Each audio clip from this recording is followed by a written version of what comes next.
Create a new document. My artboard is 1080 by 1080 pixels. Select the star tool.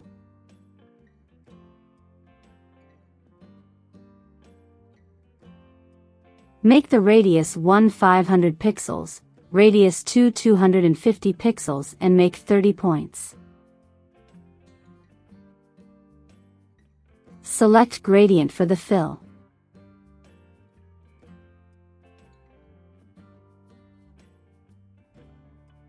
Select or create a radial gradient with 2 colors.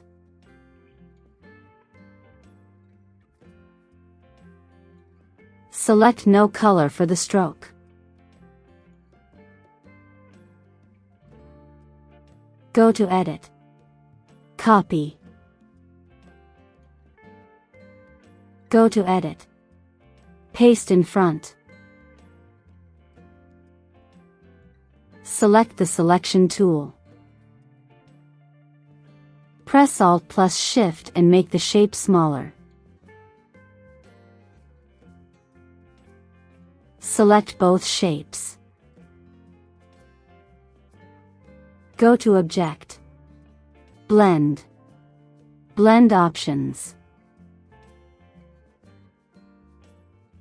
Select specified steps and use an amount of 50.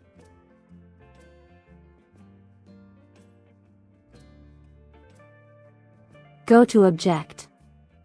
Blend. Make.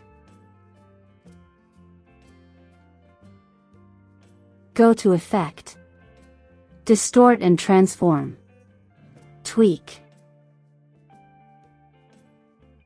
You can copy the settings that I used, but you can also try out different settings. And that's how you create this flower.